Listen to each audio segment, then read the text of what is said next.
আল্লাহ পাক তোমাদেরকে আদেশ করেছেন ন্যায় বিচার প্রতিষ্ঠা করার জন্য, সৎ আচরণ করার জন্য, মানুষের প্রতি দয়া করার জন্য, এবং তোমাদের আপনজন আত্মীয় স্বজন তাদেরকে দান করে তাদের মনকে খুশি করে দেওয়ার জন্য। আল্লাহ পাক এখানে তিনটা কাজের আদেশ করেছেন, তিনটা কাজ থেকে নিষেধ করেছেন।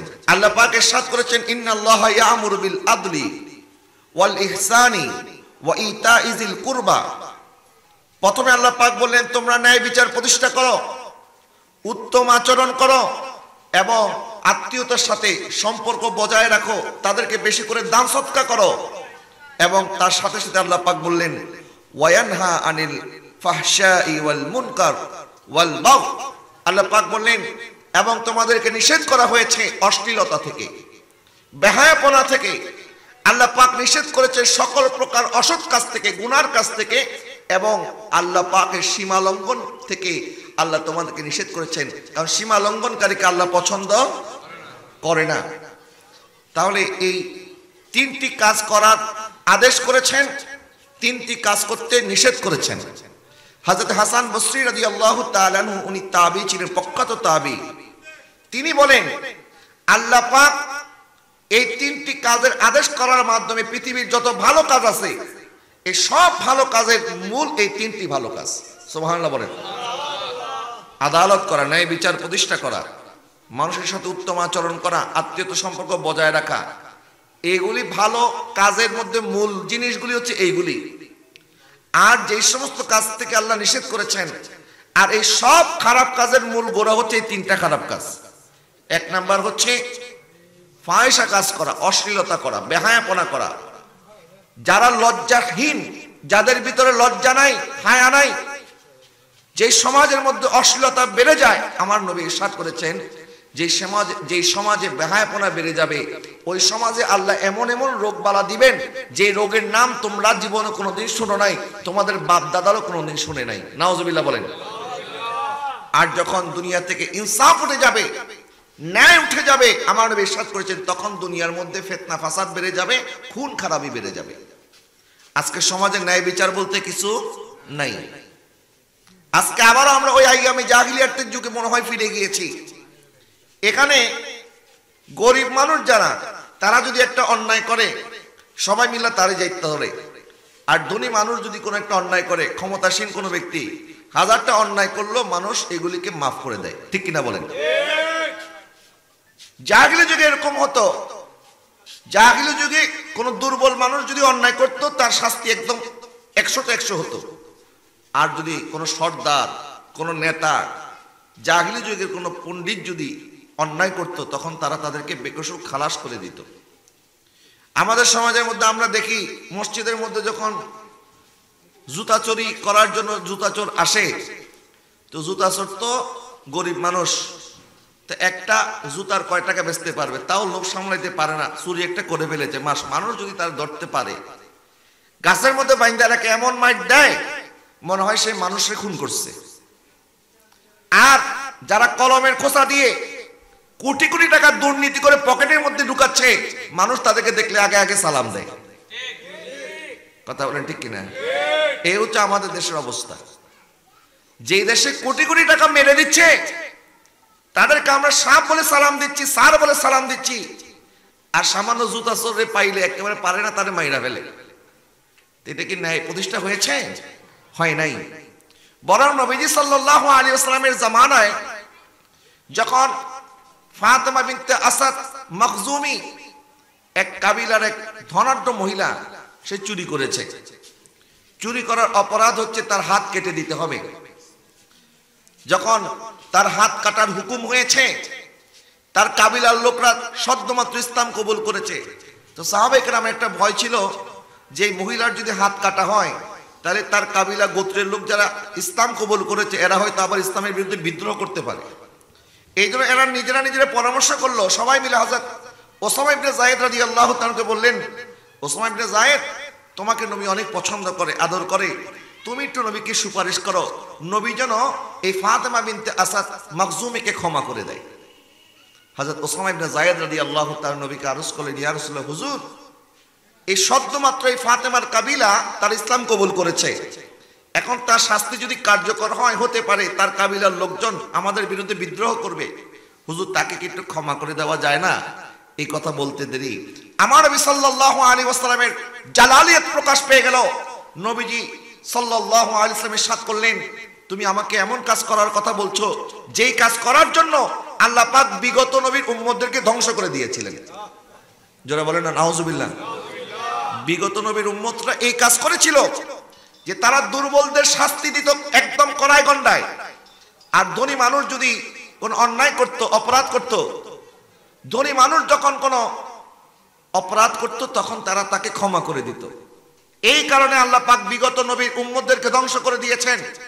লাউ আন্না ফাতেমা বিনতা মুহাম্মাদিন সারাকাত লাকাতাতু ইয়াদাহা, শুনে রাখো, যদি আমার কন্যা ফাতেমাও চুরি করত আমি নবী নিজে তার হাত কেটে দিতাম।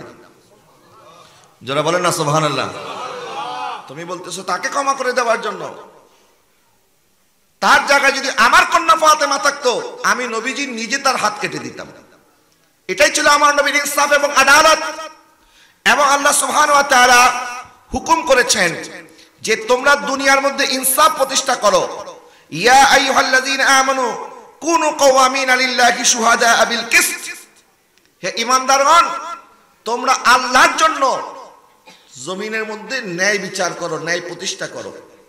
এটা নিজের জন্য যদি হয়, নিজের পরিবারের জন্য, নিজের স্ত্রীর জন্য, নিজের সন্তানের জন্য, নিজের মা বাবার জন্য, কাছের মানুষের জন্য, দূরের মানুষের জন্য, পরিচিতের জন্য, অপরিচিতের জন্য, প্রত্যেকের জন্য বিচার হবে একরকম। বলেন বিচার কয় রকম হবে? একরকম হবে। কিন্তু আমাদের সমাজের মধ্যে কি বিচার একরকম হয়? হয় না। যারা এলাকার মাতবর আছে এদেরকে আগেই মানুষ কিনে নেয় টাকা দিয়ে, বলে আপনি আমার পক্ষে রায় দিবেন, আপনাকে আমি এত টাকা দিব।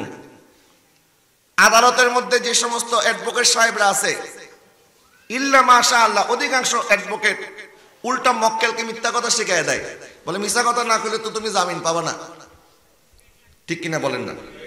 যে অ্যাডভোকেট সাহেবরা আদালতে যখন দাঁড়ায় তখন 100টার মধ্যে 50টা মিথ্যা কথা না বললে তো হবে না।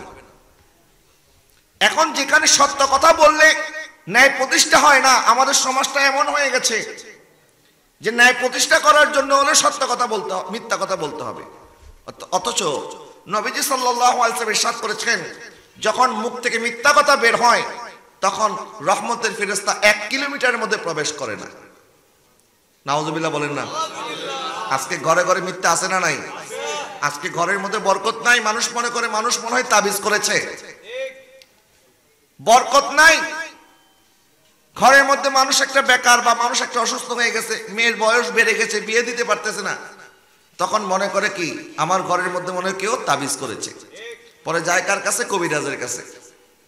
তো কবিরাজ তো বলে আরে মক্কেল তো একটা পাইছি। এখন যদি বলে দেয় যে না তোমার কি কেউ তাবিজ করে নাই, তুমি আল্লাহ বিল্লাহ করো, কোরআন সুন্নাহ মতে জীবন যাপন করো, এই কথা বলে কি তাবিজ ওয়ালার দোকান চলবে? এই জন্য সে বলে না, হ্যাঁ ঠিক জায়গা মতো আসছো, নিশ্চয়ই তোমার মেয়েকে কেউ না কেউ তাবিজ করেছে, তোমার ঘরের মধ্যে তাবিজ হয়েছে, তোমার ঘরের মধ্যে তাবিজ করে এখন তোমার ঘরের মধ্যে অশান্তি লাগাই দিছে। আরে মানুষ তাবিজ করবে কি? তুমি নিজে কয়টা সত্য কথা বলো, নিজের ঘরের মধ্যে ইসলামের হুকুম আহকাম আছে কিনা, নিজের ঘরের মধ্যে শরীয়ত আছে কিনা, এটাকে চিন্তা করার দরকার আছে না নাই? এটা আমরা চিন্তা করি না। যেই ঘরের মধ্যে কোনো পশুর প্রাণীর ছবি থাকে এই ঘরের মধ্যে কখনো রহমতের ফেরেশতা প্রবেশ করে না।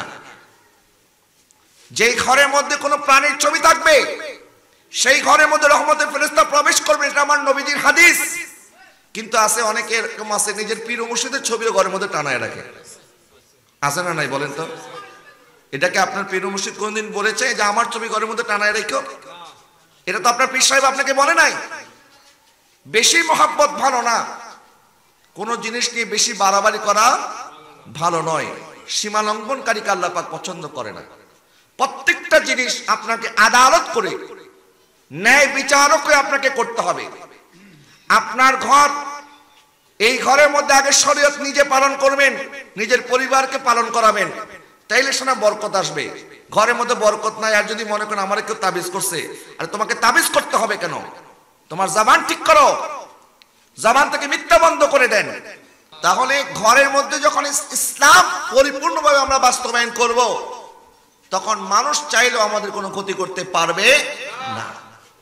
এই জন্য ঘরের মধ্যে ন্যায় বিচার প্রতিষ্ঠা করতে হবে। আজকে ঘরে ঘরে অশান্তি, পারিবারিক সুখ নাই, শান্তি নাই। কেন? কারণ ঘরের মধ্যে ইসলাম আমরা প্রতিষ্ঠা করতে পারি নাই। নবীজি সাল্লাল্লাহু আলাইহি ওয়াসাল্লাম ইরশাদ করেছেন, আদ-দুনিয়া মাতা ওয়া খায়রুল মাতা আল মারআতুন সালিহা। দুনিয়াটা একটা ভোগের জায়গা, আর সবচেয়ে উত্তম হচ্ছে তোমার একজন নেককার স্ত্রী। সুবহানাল্লাহ বলেন না? কিন্তু আজকে আমরা নেককার স্ত্রী তালাশ করি না। আগে দেখি যে যৌতুক কে বেশি দিতে পারবে।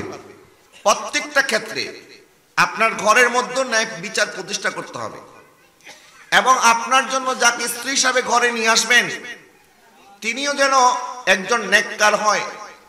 কারণ ঘরের স্ত্রী যদি ভালো না হয় তাহলে এই ঘরটা কিন্তু খারাপ হতে বেশি সময় লাগবে না। আর যার ঘরের মধ্যে একটা নেককার স্ত্রী থাকবে, আমারও বলেছেন তার ঘরের মধ্যে আল্লাহর নিয়ামত চলে আসে। এই জন্য নবী ইরশাদ করেছেন যে তোমরা নারীদেরকে বিবাহ করার পূর্বে নারীর চারটা জিনিস দেখো। এক, তার সম্পদ; দুই, তার নসব; তিন, তার সৌন্দর্য; চার নাম্বার হচ্ছে তার দিনদারি। ফাসফার বিজাতিদ দিন তারিবাত ইয়াদাক। নবী ইরশাদ করেছেন যদি সে দিনদার না হয় তাহলে জেনে রাখো তুমি ধ্বংস হয়ে যাবে। এখন আমরা বিবাহ করার আগে দেখি আমাকে কে বেশি টাকা যৌতুক দিতে পারবে, কার বাবার বেশি টাকা আছে, কার বেশি সৌন্দর্য আছে। নবী ইরশাদ করেছেন টাকা আজকে আছে কালকে থাকবে না, সৌন্দর্য ফিকে হয়ে যাবে, কিন্তু দিনদারি এটা সব সময় থাকবে। এই জন্য ঘরের মধ্যে আপনার স্ত্রীকে দিনদার বানাবেন, নিজে দিনদার হবেন। নবীজি সাল্লাল্লাহু আলাইহি ওয়াসাল্লাম ইরশাদ করেছেন ইন্না লিনাফসিকা আলাইকা হাক্কান ওয়া লিরাব্বিকা আলাইকা হাক্কান ওয়া লিদাইফিকা আলাইকা হাক্কান ওয়া ইন্না লিআহলিকা হাক্কান ওয়া ইন্নী লিআহলিকা আলাইকা ওয়া ইন্নী লিআহলিকা আলাইকা হাক্কান ফাআতি কুল্লা জি হাক্কিন হাক্কাহু।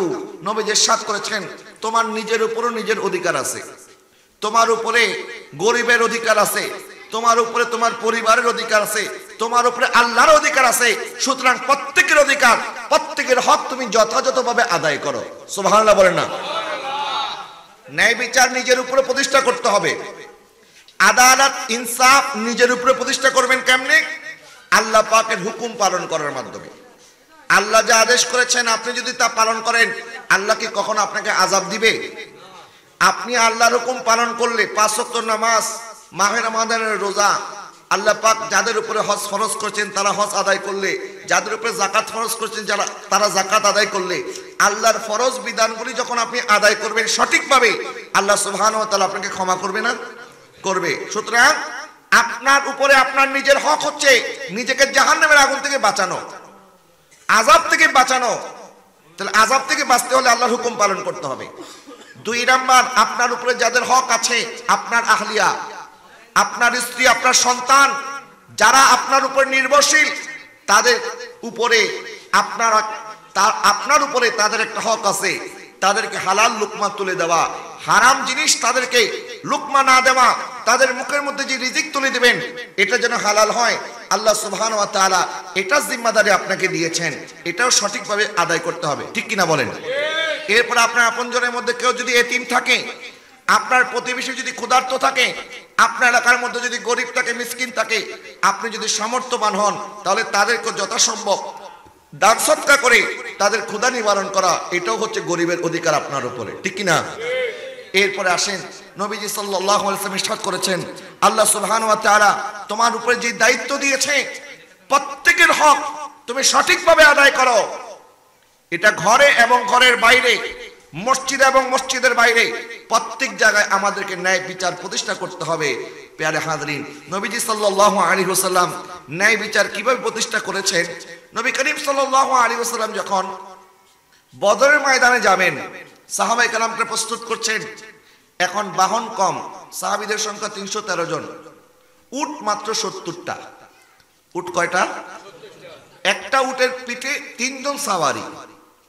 এখন নবীজি সাল্লাল্লাহু আলাইহি ওয়াসাল্লাম ইরশাদ করলেন যে উটের পিঠে তো 3 জন সাওয়ার হওয়া যাবে না, বরং উটের পিঠে তোমরা 2 জন করে সাওয়ার হও, একজনের হাতে লাগাম রাখো। কারণ আমার নবীজি উটের কষ্ট অনুভব করেন, আমার নবী চান না এই চতুষ্পদ জন্তুর আমাদের কারণে কোনো কষ্ট হোক। জোরে বলেন না সুবহানাল্লাহ। দেখেন, চতুষ্পদ জন্তু হলেও তাদের তো একটা প্রাণ আছে, তাদের কষ্ট আছে না? এই জন্য নবীজি সাল্লাল্লাহু আলাইহি ওয়াসাল্লাম ইরশাদ করেছেন, যখন তোমরা পশু কোরবানি করবে, কোরবানি করার সময় তোমরা তোমাদের ছুরিটা একটু ধাপ দিয়ে নাও ভালো করে, যেন যখন গর্দানের উপর যখন ছুরি চালাবে তখন যেন তাড়াতাড়ি জবে হয়ে যায়, তার রুটা যেন তাড়াতাড়ি বের হয়ে যায়, তাহলে তার কষ্ট কম হবে। সুবহানাল্লাহ বলেন না? এইভাবে নবীজি ইরশাদ করেছেন, কোরবানির পশু যখন একটার সামনে আরেকটা জবাই করা হয়, এটা নিষেধ করেছেন নবীজি। নবীজি বলেছেন, তোমরা কোরবানির পশু একটার সামনে আরেকটা জবাই করবা না, একটা জবাই করে এরপরে আবার আরেকটা নিয়ে আসবা। কারণ সে যখন দেখবে যে আরেকটাকে জবাই করতেছে, তখন এই দৃশ্য দেখার পরও সে কষ্ট পাবে। তাহলে যেখানে কোরবানির পশুকে জবাই করার সময়ও এত সতর্কতা অবলম্বন করতে নবীজি ইরশাদ করেছেন, সেখানে যদি কেউ মনে করেন আল্লাহর ওলির দরবারে একটা গরু হাদিয়া নিয়ে এসেছে, মহিষ হাদিয়া নিয়ে এসেছে, এটাকে কি কখনো কষ্ট দেওয়া যাবে? মহিষ হাদিয়া দেওয়া, গরু হাদিয়া দেওয়া, এটা অবশ্যই সওয়াবের কাজ, কিন্তু এটার পিছনে বাড়ি মারতে মারতে, এটাকে আঘাত করতে করতে, এটাকে জোর করে সাজদা করিয়ে এটাকে কষ্ট দেওয়া, এটা তো ইসলামের মধ্যে নাই। কথা বলেন না ঠিক না? এই সমস্ত কাজ কি করা যাবে? যাবে। এইগুলি কাজ থেকে আপনারা সতর্ক থাকবেন, যারা করে তাদেরকে নিষেধ করবেন, এবং যাদের কারণে আমাদের সুন্নিয়তের বদনাম হয়, মাজারওয়ালাদের বদনাম হয়, এদেরকে বলবেন তোমরা প্রয়োজনে মাজার থেকে 100 হাত দূরে থাকো, তোমাদের কারণে আল্লাহর ওলিদের বদনাম আমরা সহ্য করতে পারবো না। কথা বলেন ঠিক কিনা? চতুষ্পর্যন্ত হওয়ার পরেও আমার নবী বললেন, তোমরা 2 জন করে সওয়ার হও, একজনের হাতে লাগাম থাকবে। হযরত আলী রাদিয়াল্লাহু তাআলা বলেন, এইভাবে নবীজি ভাগ ভাগ করে দিলেন কে কোন উটের পিঠে সওয়ার হবে। তো আমাদের জন্য যে উটটা ছিল, ওই উটের পিঠে আমি আলী রাদিয়াল্লাহু তাআলা আনহু, হযরত আবু দারদা রাদিয়াল্লাহু তাআলা আনহু এবং নবীজি সাল্লাল্লাহু আলাইহি ওয়াসাল্লাম, এই 3 জনের পক্ষে একটা উট ভাগে পড়েছে। তখন হযরত আলী রাদিয়াল্লাহু তাআলা আর নবীজি একসাথে চললেন, আবার হযরত আবু দারদা রাদিয়াল্লাহু তাআলা নবীজি একসাথে চললেন। এরপর এখন পালা এসেছে, নবীজির হাত মোবারকের মধ্যে লাগাম থাকবে, আর উটের পিঠে চড়বেন হযরত আলী এবং হযরত আবু দারদা রাদিয়াল্লাহু তাআলা আনহুমা।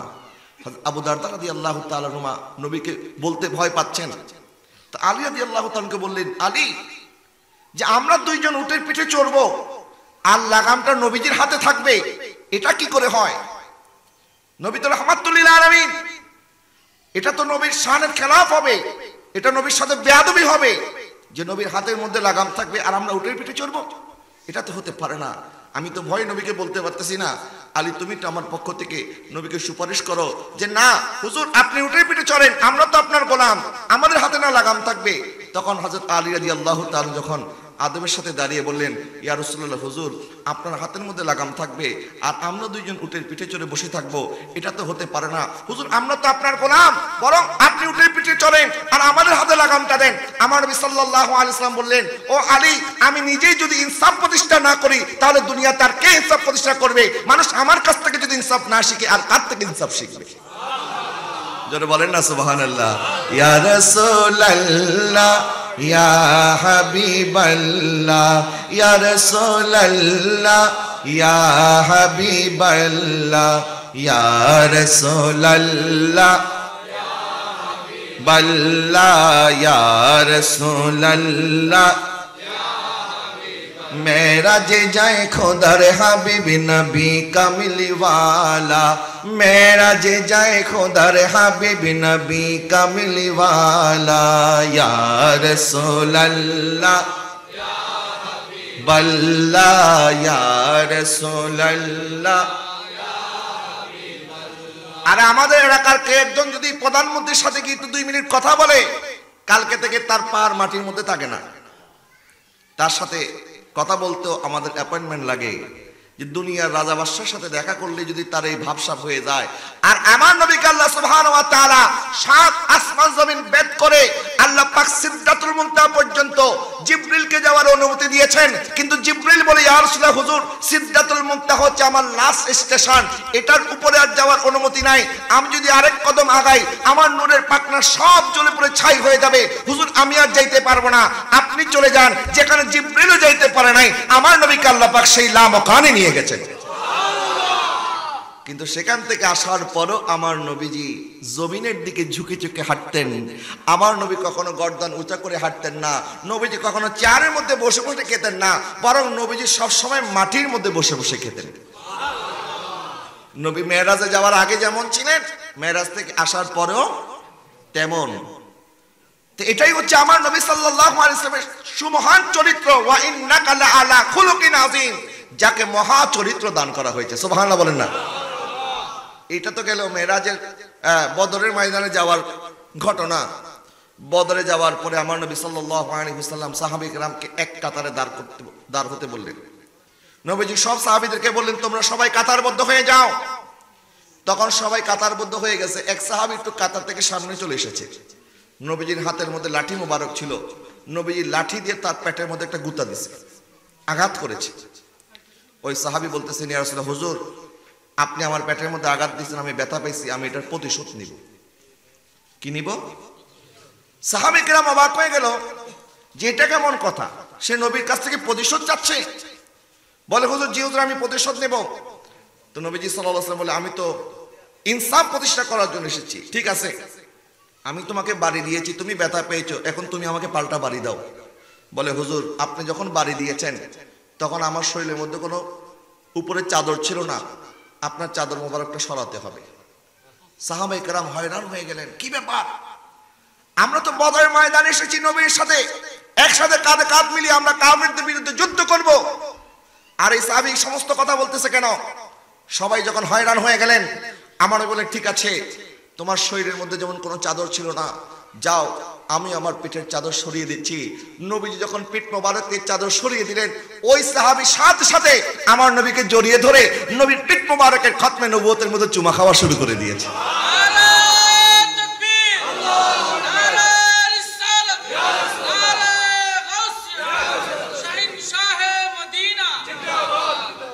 ওই সাহাবী বলছেন, ইয়া রাসূলুল্লাহ, হুজুর আমার গোস্তাকে ক্ষমা করে দেন। হুজুর আসলে আপনার প্রতিশোধ নেওয়ার আমার কোনো উদ্দেশ্য নয়, বরং আজকে বদরের ময়দানে উপস্থিত হয়েছি শাহাদাতের তামান্না নিয়ে। হতে পারে আজকে আমরা শাহাদাত বরণ করে জান্নাতের মেহমান হয়ে যাব। হুজুর তার আগে চাই দুনিয়ার বুকে একবার আপনি নবীজির মোহরে নবুয়তের মধ্যে চুমু খেয়ে আমার জীবন আমি ধন্য করব। এই জন্য আমি আপনাকে এই কথা বলেছি। জোরে বলেন না সুবহানাল্লাহ। জন্ম আমার নবীর যুগে হলে হতো, জন্ম আমার নবীর যুগে দু নয়নের রাসূল পাক দেখিলে কেমন হতো, দু নয়নের রাসূল পাক হতো, জন্ম আমার নবীর যুগে হতো, জন্ম আমার নবীর যুগে। বলেন না সুবহানাল্লাহ। দেখেন নবীজি কেমন ভাবে ইনসাফ প্রতিষ্ঠা করেছেন, এবং নবী যেমন ইনসাফ প্রতিষ্ঠা করেছেন, নবীর সাহাবীরাও নবীকে অনুসরণ করে ওনারাও জমিনের মধ্যে ইনসাফ প্রতিষ্ঠা করেছেন। সুবহানাল্লাহ বলেন।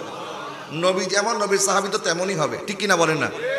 নবীজি কখনো ন্যায় বিচার প্রতিষ্ঠা করার ক্ষেত্রে কে মুসলমান কে অমুসলিম, কে ইমানদার কে বেঈমান, এটা নবী ফরক করে নাই। হক যার পক্ষে, ওয়া তুইনু আলা নাওয়াইবিল হক, নবীজি সব সময় হকের জন্য দাঁড়িয়ে যেতেন। হকের পক্ষে শক্তি দুর্বল হলেও, হকের পক্ষে মানুষ কম হলেও আমার নবী দেখতেন না কোন দিকে মানুষ বেশি, কোন দিকে জোয়ার বেশি। আমরা তো অনেক সময় জোয়ার যেদিকে এদিকে চলে যাই, জোয়ারের বাইরে আমরা বেশি কথা বলি না, বলি কথা বললে তো সমাজে টিকা যাবে না, মানুষ খারাপ বলবে। কিন্তু আমার নবী বলে, মানুষ খারাপ বলবে বাদ দাও, তোমাকে আল্লাহর সামনে দাঁড়াতে হবে। আল্লাহর সামনে যখন দাঁড়াবে তখন আল্লাহ পাক যদি জিজ্ঞাসা করে তুমি কেন হকের পক্ষে কথা বলো নাই, তখন কি জবাব দিবেন? মনে রাখবেন, হক প্রতিষ্ঠিত হবেই হবে, হকের কোনো বিকল্প যা আল হক ওয়াজহাকাল বাতিল। আল্লাহ পাক ইরশাদ করেছেন, যখন সত্য চলে এসেছে মিথ্যা বিতাড়িত হয়েছে। মিথ্যা কোনোদিন জমিনে বেশি দিন টিকে থাকতে পারে না। হতে পারে জুলুম নির্যাতন নিপীড়ন বাড়বে, কিন্তু মনে রাখবেন একটি আরবি কওল আছে যে দুনিয়ার মধ্যে আল মুলকু ইয়াদুমু আলাল কুফর ওয়ালা ইয়াদুমু আলা যুলুম, জমিনের মধ্যে কুফরের, যেই দেশের মধ্যে কুফরি আছে, কুফরি রাজত্ব চলতে পারে কিন্তু জুলুমের রাজত্ব চলতে পারে না। কারণ আল্লাহ সুবহানাহু ওয়া তাআলা জালেমদের বিপক্ষে, আল্লাহ পাক মজলুমদের পক্ষে। সুবহানাল্লাহ বলেন। আল্লাহ সবসময় কাদের পক্ষে? মজলুমদের পক্ষে। রাজা বা বাদশা যদি কাফেরও হয় তাও ওই রাজত্ব ঠিক থাকবে, কিন্তু যখন জুলুম শুরু হবে তখন আল্লাহ পাক জালেমদের বিচার করা শুরু করবে।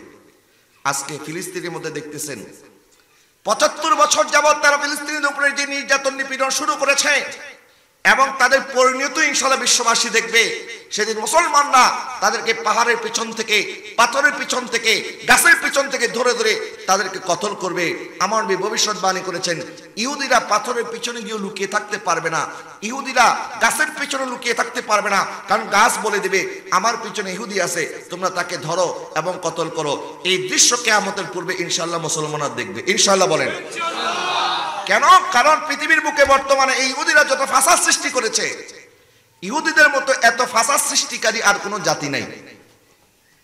বর্তমান ফিলিস্তিনের মধ্যে দেখেন শিশুদেরকে তারা টার্গেট করতেছে। প্রায় ৩,০০০ শিশুকে তারা শহীদ করেছে, ১০,০০০ মুসলমানকে শহীদ করেছে, ৩৫,০০০ মুসলমান অসুস্থ আহত হয়েছে। এত এত করে সারা পৃথিবীর সকল মুসলমান, এমনকি শান্তিপ্রিয় যত মানুষ, বিদুর্মীরা পর্যন্ত ফিলিস্তিনের পক্ষে এখন মাঠে নেমেছে। ঠিক কিনা বলেন? তারা পর্যন্ত প্রতিবাদ জানাচ্ছে। তারা বলতেছে ইসরায়েল এটা একটা টেররিস্ট রাষ্ট্র, এটা একটা জঙ্গি রাষ্ট্র, এটা একটা বিস্ফোরা আরবের বুকের মধ্যে। এই বিস্ফোরা একদিন হযরত ইমাম মাহদী যেদিন আসবে সেদিন আল্লাহ পাক মুসলমানদেরকে বিজয় করবে এবং ইসরায়েলকে কবরস্থানে পাঠিয়ে দিবে। ইনশাআল্লাহ বলেন না? এই জুলুমের বিচার একদিন হবে কি হবে না? অবশ্যই এই জুলুমের বিচার একদিন এই জমিনের মধ্যে হবে এবং বিশ্ববাসী সেদিন দেখবে। এবং এই ইহুদিদেরকে আল্লাহ সুবহানাহু ওয়া তাআলা অসংখ্যবার ধ্বংস করেছেন এবং সর্বশেষ ইমাম মাহদী আলাইহিস সালামের হাতে তাদের চির ধ্বংস অনিবার্য। আল্লাহ পাক তাদেরকে ধ্বংস করেই ছাড়বে। কারণ আজকে ফিলিস্তিনের ছোট্ট ছোট্ট মাসুম বাচ্চাদেরকে তারা শহীদ করছে। এই মাসুম বাচ্চারা কি দোষ করেছে? তারা তো দুনিয়ার আলো এখনো বাবাকে বাবা বলতে পারে নাই, মাকে মা বলে ডাকতে পারে নাই, তার আগেই মার বুকের মধ্যে এই শিশুটাকে হত্যা করে তারা শহীদ, তারা কবরে পাঠিয়ে দিচ্ছে। আর ফিলিস্তিনের বাবাদের অন্তরের মধ্যে আল্লাহ পাক এত প্রেম মায়া মমতা দিয়েছে। এই বাবা বলতেছে আমার সন্তান শহীদ হয়ে গেছে, আমার আফসোস নাই, আমার সন্তান তুমি আমার নবীর কাছে আমাদের সালামটা পৌঁছিয়ে দিও। জোরে বলেন না সুবহানাল্লাহ। কিন্তু আবার অপরদিকে আমাদের দেশের কিছু ঘোমটা মৌলবী আছে, এরা ফিলিস্তিনিদের বিপক্ষে এখন তারা আদা জলকে মাঠে নেমেছে। এরা হচ্ছে ইহুদিদের দালাল। মানে এরা কিসের দালাল? কয়েকদিন আগে আমি একটা ভিডিও দেখলাম, ওই ভিডিওর মধ্যে এক গোমটা মৌলবী, ভিডিও আছে আমার কাছে, আমি ভিডিও দেখাতে পারবো, কে বলেছে এই ডকুমেন্ট আমার কাছে আছে। সে বলতেছে যে মুসলমানরা আমরা ইসরায়েলি পণ্য বয়কট করতেছি, এই ইসরায়েলি পণ্য বয়কট করা যাবে না, কারণ নবীজি কোনোদিন কারো পণ্য এরকম বয়কট করে নাই, সুতরাং ইসরায়েলের পণ্য বয়কট করার ডাক দাও, এটা একটা বেদাতি কাজ। দেখছেন বেদাত বলতে বলতে কোনটারে পর্যন্ত বেদাত লাগাই দিছে। ইসরায়েলের পণ্য বয়কট করা এটাও নাকি বেদাত। তার মানে বোঝা গেল এরা হচ্ছে ইসরায়েলের প্রোডাক্ট। ইসরায়েলের ডলার তাদের পকেটে ঢোকার কারণে তারা মুসলমান নামদারি ইমানদার সেজে আমাদের মুসলিম সমাজের মধ্যে ইহুদিদের দালালি করতেছে। এদের সাথে মুসলমানদের কি কোনো সম্পর্ক থাকতে পারে? আরেক ঘন্টা মৌলবী বলতেছে, বলে আল্লাহ পাক ফিলিস্তিনের উপরে আযাব নাজিল করেছে। বলে কেন? বলে ফিলিস্তিনের মধ্যে যারা আছে তাদেরকে দেখেন না, তাদের পোশাক আশাক, তাদের প্যান্ট শার্ট পরে, মহিলারা ঠিকঠাক মতো পর্দা নাকি করে না, বলে তারা তো ইউরোপিয়ান দেশ মতো চলাফেরা করে, এই জন্য আল্লাহ পাক নাকি তাদের উপরে আযাব নাজিল করেছে। জোরে বলেন না নাউজুবিল্লাহ। যেখানে মুসলমানরা শাহাদাত বরণ করছে, আর এটা তো মুসলমানদের জন্য, এটা তো ফিলিস্তিনিবাসীর জন্য আযাব নয়, এটা হচ্ছে তাদের জন্য পরীক্ষা, এবং এই পরীক্ষা যারা পাস করবে আল্লাহ পাক তাদেরকে জান্নাত দান করবে। এরা প্রত্যেকে শাহাদাত বরণ করতেছে না, এদের ঠিকানা কোথায়? জান্নাত। আমরা মরার পরে আমাদের হিসাব হবে, কিতাব হবে, আমরা জান্নাতে যাইতে পারি নাও যেতে পারি, কিন্তু আমার নবী ইরশাদ করেছেন যারা শাহাদাত বরণ করবে আল্লাহ পাক ইন্তেকাল করার সাথে সাথে তাদেরকে জান্নাত দান করবে। তাহলে ফিলিস্তিনের মধ্যে যারা শহীদ হচ্ছে এদের ঠিকানা কোথায়? আর এরা বলতেছে এগুলি নাকি আল্লাহর আযাব। এরপরে আরেক এই ইহুদির দালাল গোমটা মৌলবী সে বলতেছে, বলে ফিলিস্তিনিরা হচ্ছে বেদাতি, তাদের আকীদা ঠিক নাই। শুধু বর্তমান ফিলিস্তিনি যারা তাদেরকে শুধু বেদাতি আর আকীদা ঠিক নেই কথা বলে নাই, বরং আমাদের মুসলিম বীর সালাউদ্দিন আইয়ুবী যিনি বাইতুল মুকাদ্দাস বিজয় করেছিলেন, এই গোমটা মৌলবী বলতেছে সালাউদ্দিন আইয়ুবীর আকীদা ঠিক ছিল না, সেও নাকি বেদাতি ছিল। তাহলে তুমি কোন সহিহ আকীদার মানুষ? যে সহিহ আকীদার মানুষ হয়ে আজকে ইসলামের বিরুদ্ধে মুসলমানদেরকে গণহত্যা করছে ইসরায়েলিরা, তার বিরুদ্ধে কোনো তোমার বক্তব্য নাই, তার ব্যাপারে তোমার কোনো ফতোয়া নাই। নিরীহ মুসলমান মারা যাচ্ছে, তাদের পক্ষে মুসলিম উম্মাহকে ঐক্যবদ্ধ করার তোমার কোনো প্রচেষ্টা নাই।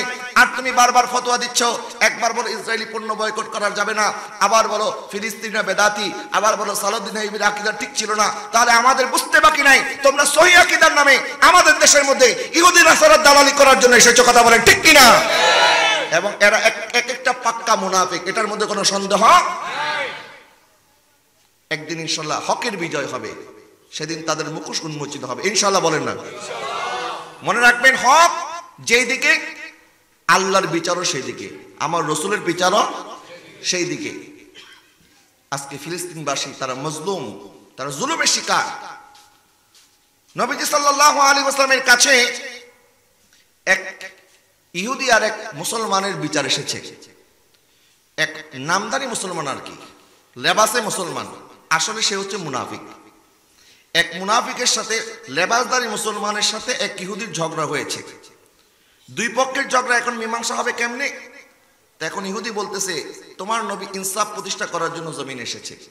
সে যদিও ইহুদি, কিন্তু সে জানে আমার নবী ন্যায় বিচার ছাড়া আমার নবীর কাছে গেলে অবশ্যই ন্যায় বিচার পাওয়া যাবে। সুবহানাল্লাহ বলেন। তো ইহুদি বলল ঠিক আছে, তো তোমাদের নবীর কাছে নিয়ে যাও, দেখি উনি কি বিচার করে। যখন ইহুদি আর ওই নামদারি মুসলমান মুনাফিক নবীজির কাছে গিয়ে বিচার দিছে, তখন নবীজি দুই পক্ষের কথা শুনে দেখলেন এখানে ইহুদির কোনো দোষ নাই। নবীজি ইহুদির পক্ষে রায় দিয়েছে, যেহেতু ইহুদির দোষ নাই, দোষ হচ্ছে ওই নামদারি মুসলমানের। এখন বিচার যখন নবীজি করে দিয়েছেন, ওখান থেকে বের হওয়ার পরে এখন ওই নামদারি মুসলমান ওই মুনাফিকটা বলতেছে আমি এই বিচার মানি না। তুমি নবীজির বিচার মানো না, তোমার নবী বিচার করেছে, তুমি ওনার বিচার মানো, কার বিচার মানো? বলে আমি ওমরে ফারুকের বিচার মানি।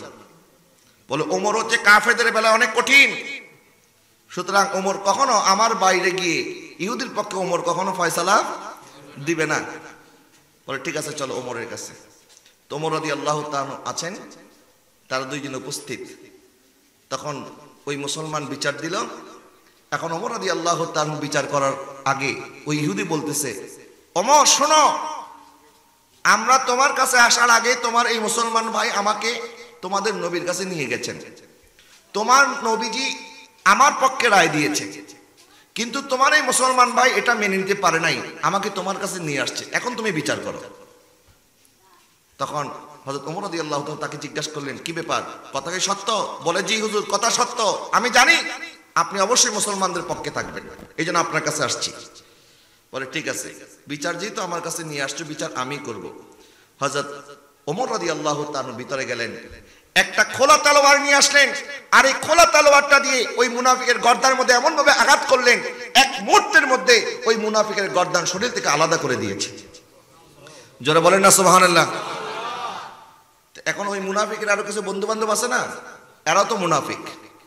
তো এই মুনাফিকরা এখন চতুর্দিকে এই কথা ছড়িয়ে দিয়েছে যে ওমর একজন ইহুদির জন্য মুসলমানকে কতল করেছে। নাউজুবিল্লাহ বলেন না। যখন এই কথা চতুর্দিকে ছড়িয়ে পড়েছে, নবীজি সাল্লাল্লাহু আলাইহি ওয়াসাল্লামের কান মোবারক পর্যন্ত এই কথা ছড়িয়ে পড়েছে যে ওমর রাদিয়াল্লাহু তাআলা একজন মুসলমানকে কতল করেছে, তখন আল্লাহ সুবহানাহু ওয়া তাআলা জিবরিল আলাইহিস সালামকে পাঠিয়ে বললেন, জিবরিল তাড়াতাড়ি আমার হাবিবের কাছে যাও এবং আমার নবী সাল্লাল্লাহু আলাইহি ওয়াসাল্লামকে জানিয়ে দাও, ফালা ওয়া রাব্বিকা লা ইউমিনুনা হাত্তা ইউহাক্কিমুকা ফীমা শাজারা বাইনাহুম সুম্মা লা ইয়াজিদু ফি আনফুসিহিম হারাজাম মিম্মা কাদাইতা ওয়া ইউসাল্লিমু তাসলিমা।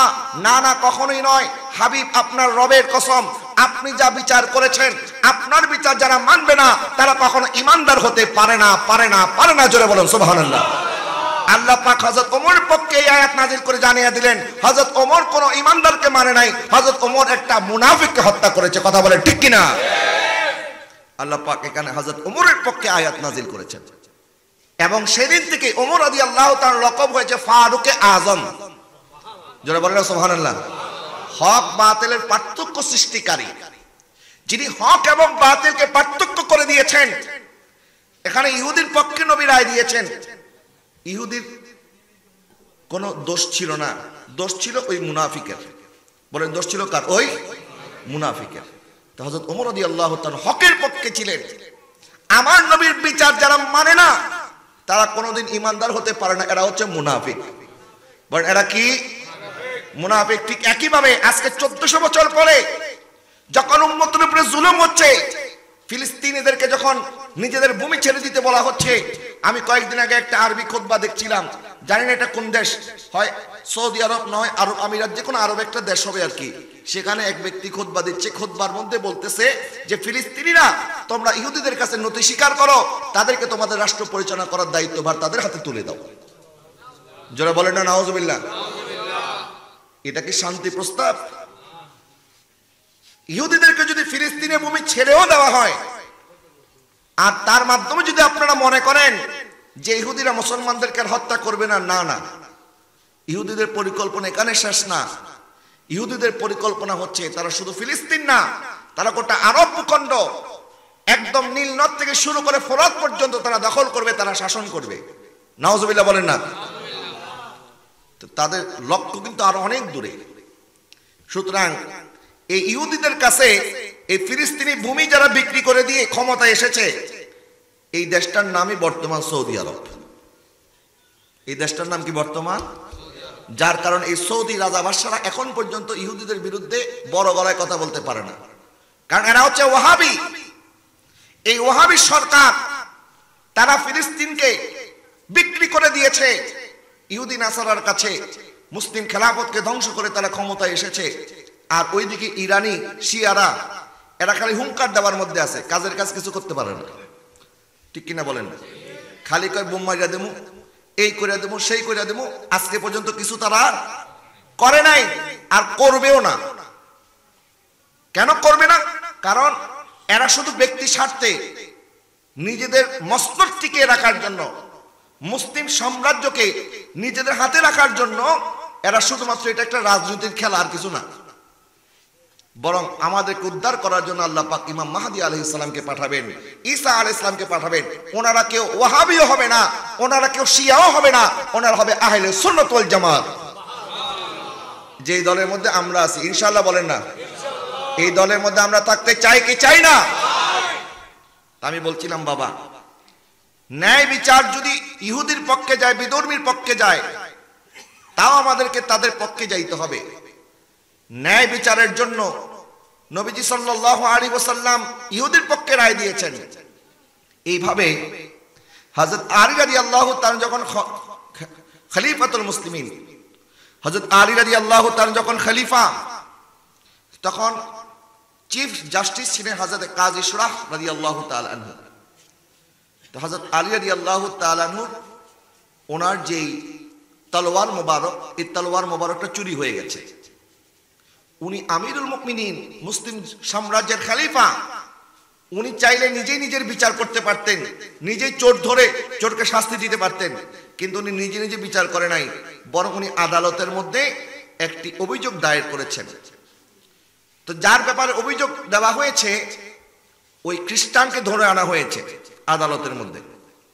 তখন হযরত আলী রাদিয়াল্লাহু তাআলা বলতেছেন যে, সম্মানিত কাজী সাহেব, তার হাতের মধ্যে যে তলোয়ারটা দেখতে পাচ্ছেন, এটা আমার তলোয়ার। তখন ওই খ্রিস্টান বলতেছে, না, এটা আমার তলোয়ার।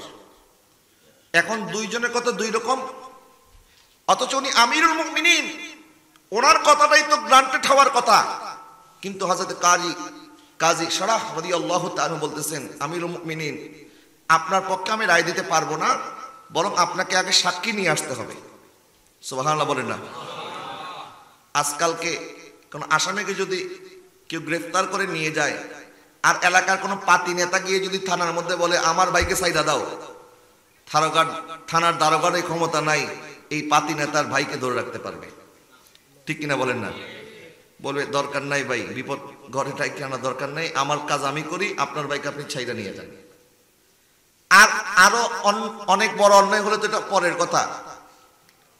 যেখানে একটা এলাকার নেতা হওয়ার পরে তার এই ক্ষমতা, আর মুসলিম সাম্রাজ্যের খলিফা আমিরুল মুমিনিন উনি বলতে গেলে আরো বেকা হয়ে যাবে। এই জন্য নারীদেরকে খুব কৌশলে আপনাকে এই সমস্যাগুলির সমাধান করতে হবে। আপনার ঘরের মধ্যে ঝগড়া, এটা তো স্বাভাবিক ব্যাপার। যেখানে হযরত ফাতেমা জাহরা রাদিয়াল্লাহু তাআলা আনহা আর মাওলায়ে কায়নাত মাওলা আলীর মধ্যে ঝগড়া হয়েছে। সুবহানাল্লাহ বলেন না? ঝগড়া হচ্ছে এমন জিনিস, আমাদের পীরে বাংলা সাবেক শাহ তাজিলুল আলীকে একবার এক পাকিস্তানি সাংবাদিক প্রশ্ন করেছে, হুজুর আপনার স্ত্রীর সাথে আপনার ঝগড়া হয়নি? বলে স্ত্রীর সাথে ঝগড়া হওয়াটা এটা হচ্ছে তরকারির মধ্যে লবণ দেওয়ার মতো। কি দেওয়ার মতো? স্ত্রীর সাথে ঝগড়া হওয়াটা খারাপ জিনিস না, এটা হচ্ছে তরকারির মধ্যে লবণ দেওয়ার মতো। তরকারির মধ্যে লবণ না দিলে কি তরকারি স্বাদ হবে না? পানসা হয়ে যাবে না? আবার বেশি ঝগড়া করেন না, মনে করেন আবার লবণ দিয়ে তো তুমি ইচ্ছা মতো দিয়ে লই, তাহলে আবার তরকারি কটা হয়ে যাবে, তখন আর খাওয়ার মতো উপযুক্ত থাকবে না। তো ঝগড়া জাগড়ি এটা সংসারের একটা সৌন্দর্য, এটা ভালোবাসার একটা বহির প্রকাশ। কিন্তু অনেক সময় হয় আমাদের মা বোনেরা বেশি আবেগী, ঘরের একটা ঝগড়ার কথা সাথে সাথে তার মাকে জানিয়ে দেয়, তার বোনকে জানিয়ে দেয়। হয়তো ঝগড়াটা অনেক ছোট, আপনারা স্বামী স্ত্রী এটা মিটমাট করে নেবেন, কিন্তু এটা যখন আপনি আপনার বোনকে বলবেন, আপনার মাকে বলবেন, তারা তো দূরে আছে, তখন তারা এই ছোট জিনিসটাকে অনেক বড় মনে করবে। অনেক সময় অনেক মহিলারা আছে নিজের স্বামীর বিভিন্ন দোষত্রুটি এগুলি তার বান্ধবীকে বলে দেয়। এই বান্ধবীকে বলে দেওয়ার কারণে আপনি হয়তো বলে দিয়ে আপনি ভুলে গেছেন কখন বলেছিলেন, কিন্তু আপনার বান্ধবীটা কিন্তু মনে রেখেছে। সুতরাং যখন আপনার স্বামীর সাথে কখন একটু সম্পর্ক যদি খারাপ দেখে, তখন আপনার বান্ধবীটা ওই কথাটা আপনাকে আবার মনে করিয়ে দিবে। সুতরাং নিজের দুর্বলতার কথা, নিজের স্বামীর গোপন কথা কখনো বাইরের মানুষের কাছে প্রকাশ করা যাবে না। আবার অনেক স্বামী আছে যারা নিজের স্ত্রীদেরকে বেপরদায় রাখেন। যেখানে ইসলাম নারীদেরকে পর্দার মধ্যে থাকতে বলেছেন, আপনার কাছে আল্লাহ পাক আমানত দিয়েছেন, একজনের মেয়ে আপনার ঘরে এসেছে, ওই বাপটাও আপনার কাছে তার মেয়েকে আমানত স্বরূপ দিয়েছেন। এখন আপনি কি করলেন? আপনার বউকে নিয়ে ঘুরতে গেলেন, আবার বন্ধুদেরকে দূর থেকে বলে দিচ্ছেন, বন্ধু দেখতো তোর বাবিটা দেখতে কেমন লাগে। আছে না না এরকম? এরকম বেহায়া বেশরম স্বামী যারা, এরা কোনোদিন সুপুরুষ না, এরা হচ্ছে এক একটা কাপুরুষ। নিজের স্ত্রীকে তো প্রদর্শন করার জন্য তোমাকে তার সাথে তোমাকে শাদী দেওয়া হয় নাই, বরং তার পর্দার হেফাজত করা এটা তোমার জিম্মার মধ্যে দেওয়া হয়েছে। যেই স্বামী তার স্ত্রীর পর্দার হেফাজত করে না, এবং স্ত্রী যদি বেপর্দায় থাকে, যেই স্বামী শাসন করে না, ওই স্বামী হচ্ছে দায়ুস। আর দায়ুস ব্যক্তি কোনোদিন জান্নাতে যাবে তো দূরের কথা, জান্নাতের গ্রাণও তারা গ্রহণ করতে পারবে না। কথা বলে না, ঠিক কিনা? সুতরাং ঘরের মধ্যে আপনি আদালত প্রতিষ্ঠা করবেন, আপনার স্ত্রীর সাথে কথায় কথায় ঝগড়া লাগাই দিবেন না, স্ত্রীর গায়ের মধ্যে আঘাত করবেন না, স্ত্রীকে বলবেন এই তুমি বাপের বাড়ি চলে যাও। আবার অনেক মা বোনেরা আছে কথায় কথায় বলে আমাকে তালাক দিয়ে দাও, আমাকে স্বাধীন করে দাও। যেদিন স্বামী সত্যি সত্যি তালাক দিয়ে দিবে, সেদিন বুঝতে পারবেন যে পৃথিবীর মধ্যে আপন বলতে আর কেউ নাই। একজন অসহায় নারী, তখন সবাই তার দিকে করুণার দৃষ্টিতে তাকাবে, কিন্তু তাকে কেউ সাহায্য করবে না, বরং সুযোগের অপেক্ষায় থাকবে কখন তার ইজ্জতকে লুটে নিতে পারে। ঠিক কিনা বলেন না? যখন আপনি আপনার স্বামীর ছায়ার মধ্যে আছেন, স্বামীর হেফাজতের মধ্যে আছেন, এটাকে নিয়ামত মনে করেন। নিজের ঘরের মধ্যে যা হবে স্বামী স্ত্রী নিজেরা নিজেরা বোঝাপড়া করবেন, ঘরের চার দেয়ালের ভিতরে করবেন, চার দেয়ালের বাইরে যেন একটা শব্দ না যায়। হযরত মাওলানা কায়নাত মাওলা আলী এবং হযরত ফাতেমা জাহরা রাদিয়াল্লাহু তাআলার সাথে একটু ঝগড়া হয়ে গেছে। নবীজি ঘরের মধ্যে আসলেন, আসার পর দেখলেন হযরত ফাতেমা মুখ গম্ভীর করে বসে আছেন। জিজ্ঞেস করেন কি ব্যাপার ফাতেমা, আলী কোথায়? বলে উনি বাইরে গেছে। তো নবীজি বুঝে গেছেন যে কিছু একটা হয়েছে। নবীজি সাল্লাল্লাহু আলাইহি ওয়াসাল্লাম বাইরে গেলেন, দেখলেন হযরত আলী রাদিয়াল্লাহু তাআলা আনহু মসজিদ নববীর মাটির মধ্যে গড়াগড়ি করতেছে। সুবহানাল্লাহ বলেন না? নবী বলেন ইয়া আবা তুরাব, হে মাটিওয়ালার পিতা। সুবহানাল্লাহ বলেন। নবী ডাক দিলেন হযরত আলী রাদিয়াল্লাহু, কি বলে? ইয়া আবা তুরাব। এই জন্য হযরত আলী রাদিয়াল্লাহু তাআলার একটি লকব হচ্ছে আবু তুরাব, মাটিওয়ালার পিতা। সুবহানাল্লাহ বলেন। হযরত আবু হুরায়রা রাদিয়াল্লাহু তাআলা বিড়াল ছানাকে মহব্বত করতেন, বিড়াল ছানা নিয়ে খেলাধুলা করতেন। তো একদিন নবীজির সামনে বসে আছেন, হঠাৎ করে আস্তিনের ভিতর থেকে একটা বিড়াল বের হয়ে গেছে। নবী বলেন, ইয়া আবা হুরায়রা, হে বিড়াল ছানার পিতা।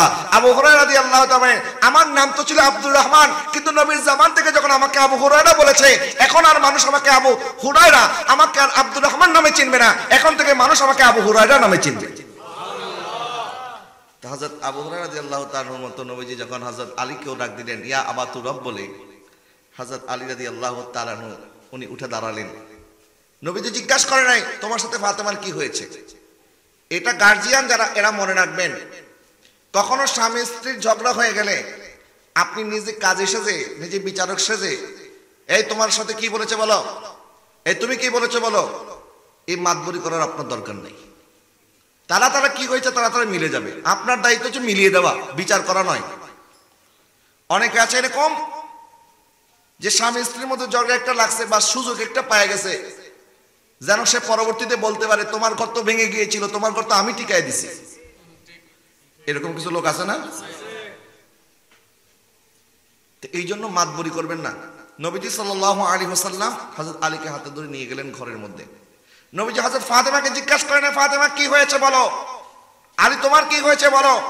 নবীজি হাত মোবারক রাখলেন, বললেন ফাতেমা আমার হাতের উপরে হাত রাখো। নবীজির হাত মোবারক উপরে হযরত ফাতেমা হাত মোবারক রাখলেন। এর বললেন আলী তুমিও হাত রাখো। হযরত আলী রাদিয়াল্লাহু তাআলা হাত রাখলেন। এর উপরে আমার নবীজি আরেকটা হাত মোবারক রাখলেন আর বললেন তোমরা একে অপর দিকে তাকায় বলো আমরা মিলে গেছি। সবাই বললেন আমরা মিলে গেছি। আমার নবী এত খুশি হয়ে গেলেন, নবী যখন ওই হুজরা মোবারক থেকে বের হলেন, সাহাবায়ে কেরাম বলে আমার নবীর চেহারা মোবারকের মধ্যে হাসি দেখে আমরাও খুশিতে হেসে দিলাম আর জিজ্ঞাসা করলাম ইয়া রাসূলুল্লাহ হুজুর আপনি এত হাসছেন কেন, আপনার কি হয়েছে, আপনি এত খুশি কেন। নবীজি বললেন আমি আলী এবং ফাতেমার মধ্যে মিল করে দিয়েছি। সুতরাং স্বামী স্ত্রী যখন মিলমিশে থাকে তখন নবীও খুশি হয়, আল্লাহও খুশি হয়। আলহামদুলিল্লাহ বলেন না? এই জন্য নবীজি ইরশাদ করেছেন সবচেয়ে জায়েজের মধ্যে নিকৃষ্ট জায়েজ হচ্ছে তালাক। স্ত্রীর সাথে বিচ্ছেদ হয়ে যাওয়া, এটার একটা সুযোগ আল্লাহ এই জন্য রেখেছেন, যদি স্বামী স্ত্রী এখন এক ছাদের নিচে বসবাস করতে পারেন না, এখন আর কিছু করার নাই, এখন তো আলাদা হওয়ার বের হয়ে যাওয়ার একটা রাস্তা লাগবে, এই জন্য আল্লাহ পাক তালাকের বিধান দিয়েছেন। কিন্তু কোন স্বামী যখন স্ত্রীকে তালাক দেয় তখন আল্লাহর আরশে আজিম কেঁপে ওঠে। কারণ শুধুমাত্র একটা তালাকের মাধ্যমে দুইজন নারী এবং পুরুষের বিচ্ছেদ হয় না, বরং তাদের সন্তানদের জীবনটা, ভবিষ্যৎটা নষ্ট হয়ে যায়। এই ছোট্ট মানুষটাকে তখন বাবা বলে আমার কাছে থাকবে, মা বলে আমার কাছে থাকবে। আদালতের মধ্যে তখন কাজী সাহেব যখন, বিচারক যখন জিজ্ঞাসা করে ছোট্ট বাচ্চাটাকে তুমি কি মার সাথে থাকতে চাও না বাবার সাথে থাকতে চাও, তখন এই মানুষটার উপরে একটা কিয়ামত নেমে আসে না? তখন তো এই বাচ্চাটার উপরে একটা কিয়ামত নেমে আসে। সে মাকে বাছাই করবে না বাবাকে বাছাই করবে। সুতরাং নিজেদের খেয়াল খুশি মতো চললে হবে না, নিজের সন্তানের ভবিষ্যতের কথা চিন্তা করতে হবে। ঠিক কিনা বলেন না? তো এই জন্য নিজেদের ঘরের মধ্যে শান্তি বজায় রাখবেন, আদালত প্রতিষ্ঠা করবেন। হ্যাঁ, ঘরের মধ্যে অনেক সময় হয় যে মা আর বউ, আপনি ঘরের মধ্যে আসছেন, আপনার মা কান্না করতে করতে আপনাকে এই ছেলে এদিকে আয়, আপনার মা কান্না করতেছে, বলে মা কি হয়েছে, বলে কি হয়েছে তোর বড় গিয়ে জিজ্ঞাসা কর। অনেক মা এরকম আছে না? আছে। বলে ডাক দিছে মা, কি হয়েছে মা বলে না, বলে তোর বউকে জিজ্ঞাসা কর। তো ছেলে তো বুঝে গেছে বউর সাথে কিছু একটা হয়েছে, গেছে বউয়ের কাছে, দেখে বউ কাতামুড়ি দিয়ে শুয়ে শুয়ে কাঁদতেছে। এদিকে মাও কান্দে, এদিকে বউও কান্দে। এখন তো ছেলে পড়ছে বিপদে, কোন দিকে যাবে, কার কথা শুনবে? তো এই জন্য আমি আমার ভাইদেরকে বলবো যে এই সমস্ত বিষয়ে তাড়াতাড়ি সিদ্ধান্ত নেবেন না। তাড়াতাড়ি সিদ্ধান্ত নিতে গেলে কিন্তু বিপদ হওয়ার সম্ভাবনা আছে। কারণ মাও আপনার, আপনার বিবিও আপনার, দুইজনকে খুশি করা দরকার আছে না নাই? মাকে মার মতো খুশি করবেন আর বিবিকে বিবির মতো খুশি করবেন। আপনি দুইজনের কথা শোনার দরকার নাই। আপনার মাকে বলে দিবেন মা তোমার সাথে বেয়াদবি করেছে, যা বিচার কর আমি করে দিয়েছি, ইচ্ছা মতো আমি শাসন করেছি। আর যদি একবার বেয়াদবি করে তাকে বলে দিছি একদম বাপের বাড়ি পাঠাই দেবেন। আসলে কিন্তু আপনি বলেন নাই, মানে একটু বলবেন আর কি, মাকে সান্ত্বনা দিবেন। আর স্ত্রীকে বলবেন স্ত্রী মা তো বয়স হয়ে গেছে, তোমার মা যদি তোমার সাথে এমন করতো তুমি কি মাকে ফেলে দিতে পারতা? সুতরাং আমার মার বয়স হয়েছে, তুমি যখন আবার আমার মার বয়সে উপনীত হবা তখন তোমারও মেজাজ এরকম চিড়চিড়া হয়ে যাবে। সুতরাং তুমি যদি তোমার পুত্রবধূর রান্না খাইতে চাও, তাহলে তুমি নিজের শাশুড়িকে আগে রান্না করে খাওয়াও, কারণ একদিন তোমার ওই বয়স আসবে। সুতরাং আমার স্ত্রী তোমার পক্ষে কেউ না থাকুক, আমি তোমার সাথে আছি। স্ত্রীকে স্ত্রীর মতো বুঝ দিবেন, মাকে মার মতো বুঝ দিবেন, আর নিজে বিচারক শাস্তি গিয়ে দুইজনকে বসারও দরকার নাই। বরং দেখবেন এরা নিজেরা নিজেরা লেগেছে, আবার নিজেরা নিজেরা ঠিক হয়ে যাবে। ঠিক কিনা বলেন না? এই জন্য ঘরের মধ্যে ইনসাফ প্রতিষ্ঠা করবে। এরপরে নিজেদের সন্তানদের মধ্যে পর্যন্ত নবীজি সাল্লাল্লাহু আলাইহি ওয়াসাল্লাম ইরশাদ করেছেন, তোমার প্রত্যেকটা সন্তানকে সমানভাবে তোমরা আদর করো।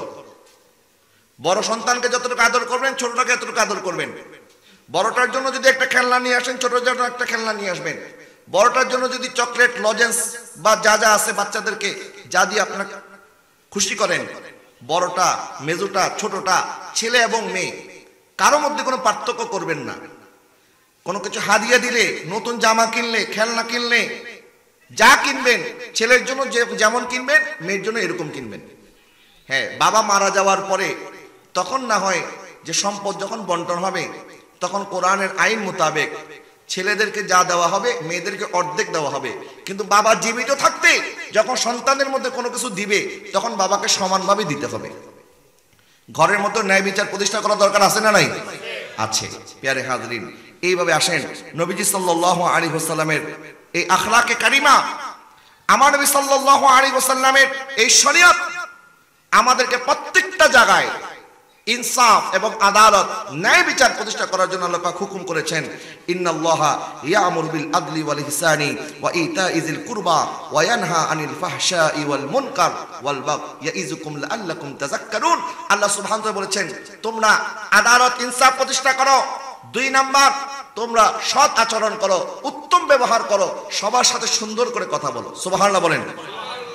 এবং আপনজন, আত্মীয় স্বজন, আপনার আত্মীয় স্বজনের মধ্যে কেউ যদি গরিব থাকে, এতিম থাকে, তাদের দেখভাল করা এটাও তাদের অধিকার। আপনার দায়িত্ব হচ্ছে তাদেরকে দেখভাল করা এবং সকল প্রকার সীমা লঙ্ঘন থেকে মুক্ত থাকা। আমরা অনেক সময় অনেক বিষয় বাড়াবাড়ি করি, ধর্মীয় বিষয়ে আমরা অনেক সময় বাড়াবাড়ি করি। যেমন আমরা নিজেদের কথাও যদি আমরা বলি, এই যে মনে করেন গতকালকে আমি একটা ভিডিও দেখলাম, আমাদের এক ভাই, মুসলমান ভাই, তিনি লাইভের মধ্যে এসে উনি আফসোস করতেছে, বলে এই কথা শোনার পরে হয়তো আমাকে অনেকে গালি দিবেন, ইসলাম বিদ্বেষী বলবেন, কিন্তু আমি না পারতে এই কথাগুলি বলতে হচ্ছে। আমার ছোট্ট মেয়েটাকে নিয়ে আমি বাজার করতে এসেছি, কিন্তু আশেপাশে পুরো এলাকা জুড়ে এত এত মাইক লাগানো হয়েছে, মাহফিল কোথায় হচ্ছে আর মাইক কোথায় লাগাইছে। তো যারা মাহফিল শোনার দরকার, যারা মাহফিলের উদ্দেশ্যে ঘর থেকে বের হয়েছে, তারা তো মাহফিলই যাবে। কিন্তু এখানে হসপিটাল আছে, এখানে আবাসিক এলাকার মধ্যে অনেক রোগীরা বসবাস করে, পরীক্ষার্থী বসবাস করে। বাজার করার জন্য আসছি, আমি দোকানদারের সাথে কথা বলতে পারতেছি না, দোকানদার আমার কথা শুনে না, আমি দোকানদারের কথা শুনি না, আমার মেয়ে কান্না করে দিয়েছে ভয়ে। এইভাবে মাহফিল করে মানুষকে কি হেদায়েত করা সম্ভব? সম্ভব না। এই জন্য মাইক লাগানোর ক্ষেত্রে আপনার ইনসাফ করে মাইক লাগাবেন। যতটুকু পর্যন্ত মাইক লাগানো দরকার, এখানে মাহফিল হচ্ছে, এখানে মনে করেন 1000 মানুষ বসা, তো 1000 মানুষের জন্য কয়েকটা মাইক লাগাইলেই তো হয়ে যায়। টাকা থাকলে যে আমার 50টা মাইক লাগাইতে হবে, 1 কিলোমিটার দূর পর্যন্ত মাইক লাগাইতে হবে, এই প্রতিযোগিতা আপনাকে কে করতে বলেছে? অমুক মাহফিল কমিটি তারা 50টা লাগাইছে, আমি লাগাবো 100টা। এই প্রতিযোগিতা করে মানুষকে কষ্ট দেওয়া যাবে?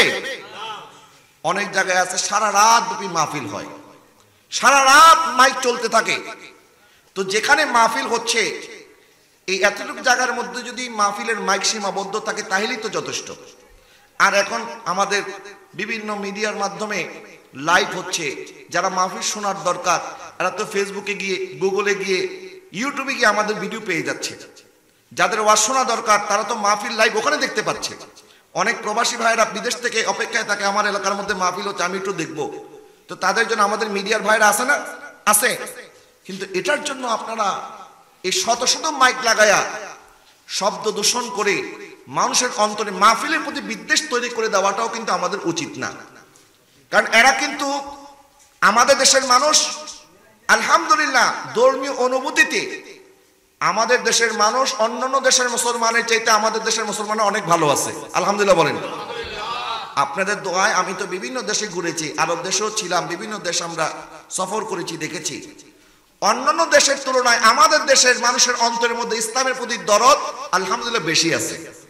আলহামদুলিল্লাহ বলেন।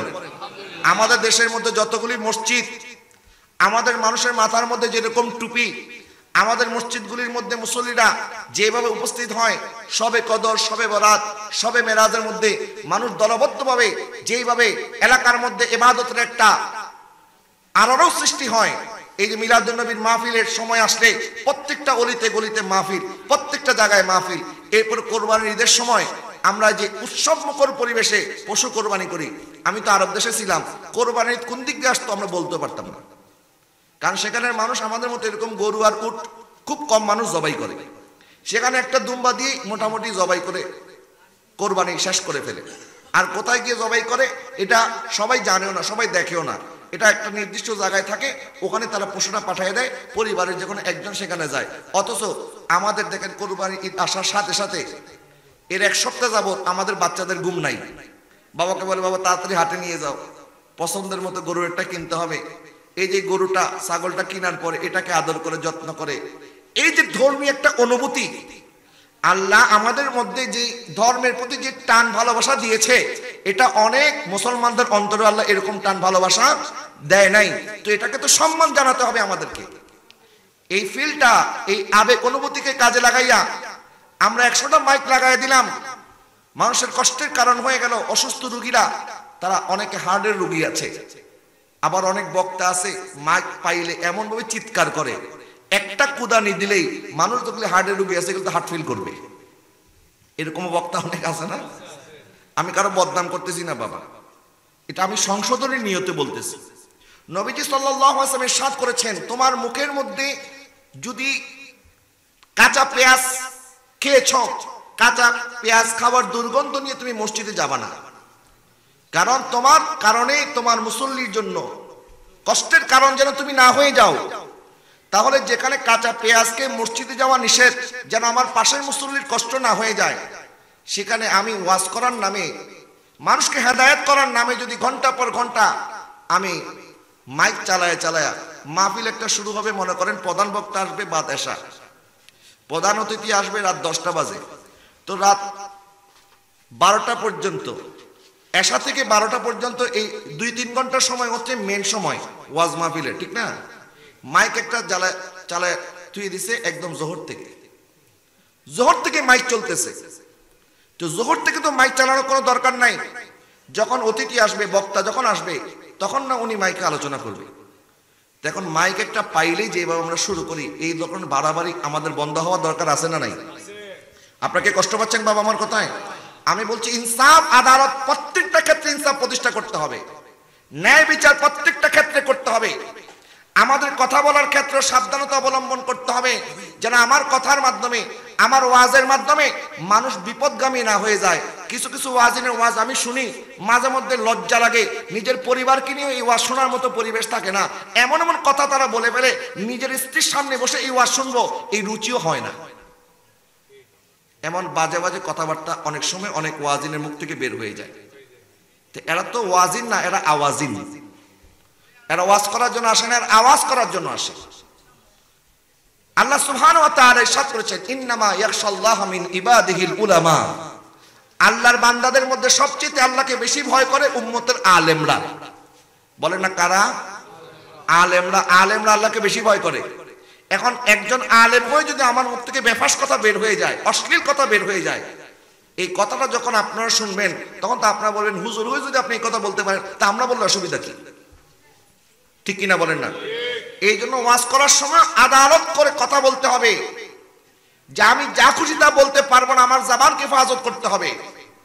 ঠিক একইভাবে আমার প্রত্যেক মুসলমান ভাই বোনকে আমি অনুরোধ করব, যখন আমরা জমিনের মধ্যে আদালত প্রতিষ্ঠা করব, ইনসাফ প্রতিষ্ঠা করব, আল্লাহ সুবহানাহু ওয়া তাআলা মুসলমানদেরকে যে কামিয়াবি দান করেছেন, হযরতে ওমর রাদিয়াল্লাহু তাআলা আনহু গোটা পৃথিবীর অর্ধ পৃথিবী তিনি শাসন করেছেন, খলিফাতুল মুসলিমিন ছিলেন, আমিরুল মুমিনিন ওমর রাদিয়াল্লাহু তাআলা উনি বলেছেন, ইন্না কুন্না আযাল্লা কওমিন ফাআযানাল্লাহু বিল ইসলাম ফামাহমা নাতলুবুল ইজ্জাতা বিগাইরি মা আযানাল্লাহু বিহি আযাল্লানাল্লাহ। আমরা তো রাখাল ছিলাম, আমরা তো বেদুইন ছিলাম, যখন আমাদের কাছে কিছু ছিল না, আল্লাহ পাক আমার নবীর মাধ্যমে, ইসলামের মাধ্যমে আমাদেরকে সম্মানিত করেছেন। আর যেদিন থেকে আমরা নবীর দামান ছেড়ে দেব, ওই দিন থেকে আবার আল্লাহ পাক আমাদেরকে বেইজ্জত করবেন। কথা বলেন না ঠিক কিনা? আজকে আমাদের আল আজহার বিশ্ববিদ্যালয়ের প্রেসিডেন্ট, আল আজহার বিশ্ববিদ্যালয়ের প্রধান ইমামুল আকবর শাইখুল আজহার শেখ আহমদ আত-তাইয়্যিব হাফিজাহুল্লাহ একটা স্ট্যাটাস দিয়েছেন ফেসবুকের মধ্যে, খুব সুন্দর লেগেছে আমার কথাটা, যে একসময় আরবের শাসকরা, বর্তমান যারা শাসক, এরা একসময় রাখাল ছিল। কি ছিল? রাখাল। আল্লাহ পাক আরবের মধ্যে স্বর্ণের খনি দিয়েছে, আরবের মধ্যে আল্লাহ পাক তেলের খনি দিয়েছে, আল্লাহ পাক মুসলমানদেরকে আমির বানিয়ে দিয়েছে। এখন এই আল্লাহর দেওয়া নিয়ামত পাওয়ার পরে নিয়ামত যদি কদর না করেন, তাহলে যে রাখাল ছিলেন আল্লাহ পাক এক সময় সব নিয়ামত ছিনিয়ে নিয়ে আপনাদেরকে আবার রাখাল বানিয়ে দিবে। কথা বলেন না ঠিক কিনা? সুতরাং এখনো সময় আছে। আমার ফিলিস্তিনের মজলুম মুসলমানদের পক্ষে যদি আমরা এখনো না নামি, আজকে দেখেন ইসরায়েলের পক্ষে আমেরিকা নেমেছে, ইসরায়েলের পক্ষে ব্রিটিশ নেমেছে, ইসরায়েলের পক্ষে ইউরোপীয় ইউনিয়ন নেমেছে। আজকে তারা শুধুমাত্র মুখের বুলি আওড়াচ্ছে, তারা মুখে মুখে মুসলমানদেরকে সান্ত্বনা দিচ্ছে, কিন্তু তলে তলে ইসরায়েলকে অস্ত্র দিয়ে সাহায্য করতেছে। কিন্তু আজকে পর্যন্ত কোন আরব দেশ হামাসকে অস্ত্র দিয়ে সাহায্য করেছে? ফিলিস্তিনিদেরকে অস্ত্র দিয়ে সাহায্য করেছে? করে নাই। বরং তারা এখন খাবার পাঠাচ্ছে, তারা খাবার আর বিভিন্ন সামগ্রী পাঠাচ্ছে। আর এই সামগ্রী তো এখন দরকার নাই, এই মুহূর্তে খাবারের চাইতে তাদের জন্য অস্ত্রের প্রয়োজন বেশি। ঠিক কিনা বলেন না? কিন্তু উল্টা এই ইহুদি নাসারার দালালরা, তারা ঘোমটা মৌলবীদেরকে মাঠে নামিয়ে দিয়েছে, ফিলিস্তিনিদেরকে বেদাতি, তাদের আকীদা ঠিক নাই, তাদেরকে আত্মসমর্পণ করার জন্য তারা বিভিন্নভাবে উস্কানি দিচ্ছে। নাউজুবিল্লাহ বলেন না? তাহলে ইনসাফ তো আমাদের নিজেদের ঘরের মধ্যে নাই। যখন আমরা মুসলমান 313 জন ছিলাম, আল্লাহ পাক সেদিন আমাদেরকে বিজয় দান করেছেন। আর আজকে সংখ্যায় 15 কোটি মুসলমান, তারপর আজকে 80 লক্ষ ইহুদির কাছে আমরা বারবার কেন মার খাচ্ছি? কারণ আমাদের মধ্যে হযরত ওমর রাদিয়াল্লাহু তাআলার মতো ন্যায় প্রতিষ্ঠা করার মতো এরকম কোন আমির নাই। ঠিক কিনা বলেন? যেদিন আমাদের মধ্যে ওমর রাদিয়াল্লাহু তাআলার মতো ফারুক আজম তৈরি হবে, যেদিন সালাউদ্দিন আইয়ুবীর মতো বীর মুজাহিদ তৈরি হবে, সেদিন আল্লাহ পাক আবারও মুসলমানদেরকে বিজয়ী করবেন। সুবহানাল্লাহ বলেন। সুতরাং আমাদের সরকার, আমাদের রাজা বাদশারা ভালো হওয়ার আগে আমাদের নিজেদেরকেও ভালো হওয়ার দরকার আছে। ঠিক না? আপনি নিজেই ওজনে কম দেন, আপনি নিজেই খাবারের মধ্যে ভেজাল মিশান, আপনি নিজেই দেশের কোনো আইন আদালত মানেন না। এখন আপনি যদি বলেন আমার সরকার ভালো না, তা আপনার সরকার ভালো হবে কখন? আগে তো নিজে ভালো হতে হবে। সামনে ইলেকশন আসতেছে, ইলেকশনের আগে ক্যান্ডিডেটরা আপনাদের ঘরে ঘরে গিয়ে 500 টাকা 1000 টাকার নোট দিয়ে দিবে, আর আপনারা এটা পেয়ে বাস মহা খুশি হয়ে যাবেন। আর ভোট দেওয়ার জন্য আর বলবেন কষ্ট করে যাওয়ার দরকারটা কি? আমার ভোট আপনি টাকা দিয়েছেন, আপনি দিয়ে দিয়েন। এখন আপনি তো টাকা খেয়ে ভোট বিক্রি করে দিয়েছেন।